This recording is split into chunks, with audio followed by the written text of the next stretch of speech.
Psikiater angkat dua jari. Pura-pura menjadi pistol. Menunjuk pasien di depan dia. Itu awalnya hanya tes psikologis. Tetapi ketika dia melepaskan tembakan, pasien itu tiba-tiba menghilang. Dokter, saya baru bunuh Anda.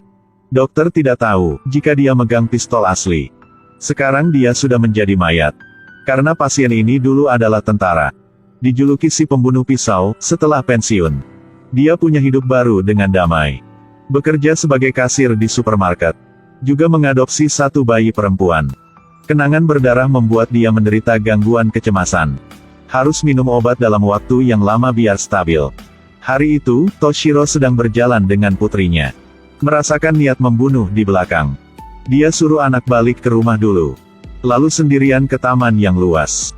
Dengan cepat temukan musuh. Adalah seorang pria dalam rompi di depan. Satu orang di belakang. Dia berbalik ambil pistol. Memelintir leher penjahat. Pria dalam rompi tadi ambil kesempatan untuk menembak. Tapi hanya kena pohon. Toshiro bongkar pistol dan buang peluru keluar. Berjalan cepat menuju ke arah pria itu. Menghindari peluru. Dengan mudah mengambil pena dari orang yang lewat. Lalu masuki ke kotak peluru. Ketika datang di depan lawan, menekan pistol. Menembak pena dengan cepat. Secepat melewati kehidupan satu sama lain. Dengan lembut mengambil satu nyawa manusia. Toshiro menemukan putrinya. Menggunakan air hujan untuk cuci darah di tangan. Dia tahu masalah tadi belum selesai. Untuk mempersiapkan pertempuran besar. Dia bawa anak kembar punya teman. Ketika dia mau pergi, melempar satu panah. Teman tertawa dan berkata, "Dekat seperti itu tapi masih lempar keluar." Tapi dia tidak memperhatikan, itu bukan panah. Adalah sebuah garpu yang sudah bengkok. Toshiro masuk ke sebuah gang kecil. Melihat orang berjalan di samping. Dia menghangatkan tubuhnya. Seorang pejalan kaki lewat dia tiba-tiba mengeluarkan pisau. Dijatuhkan olehnya. Wanita di sebelahnya juga takut ketika dia melihat itu. Membungkuk menuju ke depan. Tapi kemudian ingin menyerang dia juga. Toshiro sama sekali tidak berpikir apa, langsung bantu wanita itu ketemu dengan leluhurnya. Semua orang ada di jalan ini adalah pembunuh yang menyamar. Bahkan paman sedang menelepon ini. Di dalam ponsel ada pisau kecil. Tapi sayangnya sudah dilihat oleh Toshiro. Semua pembunuh mati. Tapi pembunuh berikut ini tidak seperti yang lain. Dua berandalan sedang menggoda gadis itu. "Hei cantik, tubuh kamu sudah basah semua." Tapi gadis ini tidak marah. Dia berbalik badan lalu angkat tangan di depan dua bajingan itu. Mereka senang langsung pegang tangannya.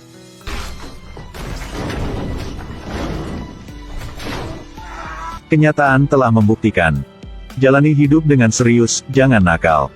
Gadis cantik ini adalah pembunuh kelas atas. Dia menerima satu misi adalah membunuh Toshiro. Sekarang Toshiro sedang menelepon. Newt lepaskan sepatu hak tinggi. Membuka pintu lalu menusuk. Tapi dihentikan oleh Toshiro. Di dalam ruangan yang sempit. Dua orang satu pisau. Mati atau hidup hanya di dalam berapa detik. Toshiro menekan Newt. Angkat dia pukul sekali. Membuat gadis kecil mendengar melalui telepon. Langsung tanya ada apa telah terjadi. Toshiro ambil kabel telepon mengikat leher Newt dan laporkan perdamaian kepada putri. Lalu ambil pisau punya Newt. Suara celah tenggorokan. Newt sudah jatuh. Di bilik telepon berlumuran darah. Toshiro masuk ke super ambil satu porsi nasi masuk ke microwave untuk jadi hangat lagi. Tidak salah, bertarung mulu juga lapar. Pada saat itu sekelompok pembunuh datang lagi. Ada yang bawa pistol tapi Toshiro ambil obeng. Bongkar senjatanya dan bunuh dia.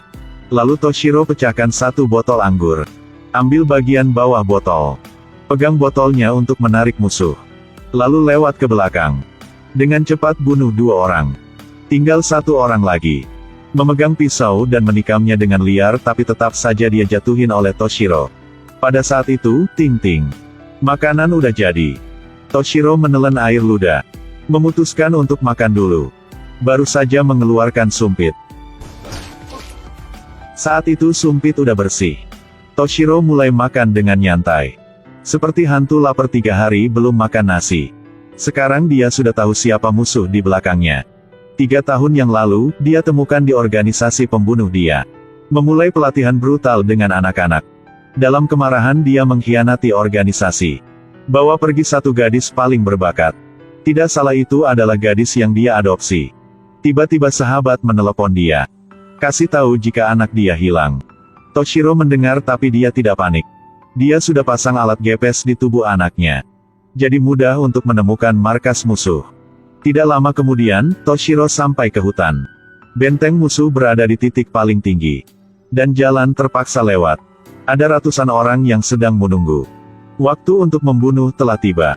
Dia menarik busurnya dan menembak cabang pohon. Memikat 4 orang untuk muncul. Dia bersembunyi di belakang pohon, menunggu waktu yang tepat untuk serang. Bertarung dengan tangan kosong. Habiskan 4 orang ini. Lalu mengeluarkan sekop khusus dari celananya. Saya dulu berpikir bahwa sekop adalah untuk menyekop tanah. Tapi di tangan dia adalah senjata yang membunuh orang. Dapat memblokir dan menusuk secara bersamaan. Menyerang dan pertahanan keduanya bagus. Lalu tendang sekali. Membunuh 3 orang lagi. Toshiro seperti hantu. Perlahan datang, perlahan membunuh orang. Ketika dia menggunakan sekop untuk membunuh 1 tim lagi. 1 gadis dengan pedang muncul di depan dia. Lihat langkah kaki yang familiar. Dia menebak itu salah satu dari gadis-gadis itu. Dia buang sekop, tidak mau membunuh gadis itu. Tapi gadis itu tetap mau menyerang. Ingin cabut nyawa Toshiro. Tapi jelas dia bukan lawannya. Masih dikalahkan dengan cepat. Gadis itu saat marah membuka baju. Aktifkan bom di dalam. Ingin mati bersama. Tapi bom itu sudah tidak aktif lagi. Karena tadi Toshiro potong 1 kabel. Lalu meninju gadis itu sampai terbang. Biar dia bisa tidur. Lalu Toshiro keluarkan 1 senjata baru. Itu adalah sabit. Sebelumnya, saya hanya berpikir bahwa sabit digunakan untuk memotong rumput. Tapi di dalam tangan dia mirip seperti kaki depan punya kecoa. Menangkap 2 mangsa. Untuk membuat perisai. Jika perisai rusak, ganti dengan yang baru. Di bawah kendalinya dia. Setiap tembakan musuh mengenai rekan mereka. Mereka tidak menggunakan pistol lagi. Ambil pisau pertarungan 1 lawan 1. Tapi menggunakan pistol tidak memenangkan Toshiro. Bukan karena pistol cinta tapi karena Toshiro terlalu kuat. Musuh yang tidak pegang pistol di mata dia hanyalah seekor nyamuk. Dia menjatuhkannya 1 per 1. Seseorang baru saja mengambil pistol untuk menembak dia, langsung diberinya sabit. Ketika tim ini mati semua, 1 tim baru akan muncul.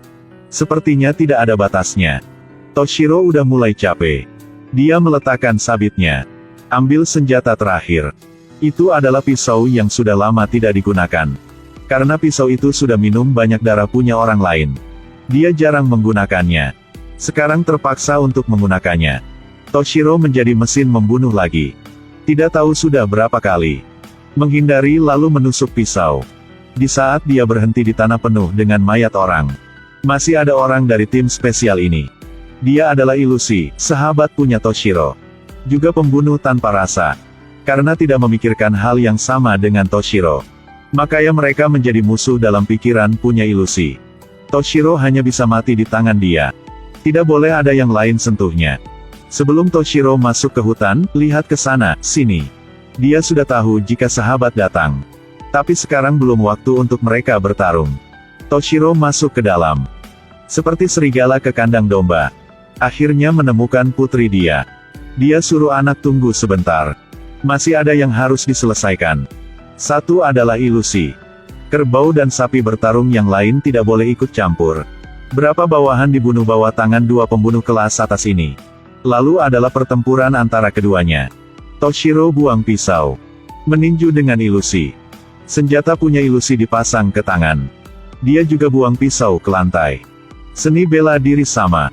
Mereka sudah bertarung dengan waktu yang lama. Belum tahu siapa akan kalah. Hanya ketika melihat titik lemah punya musuh, baru bisa memutuskan kemenangan atau kekalahan. Dan titik lemah punya musuh terlihat oleh Toshiro. Dia meninju dengan keras. Kerusakan besar. Sudah menang pertandingan ini. Sekarang hanya sisa 1 orang lagi.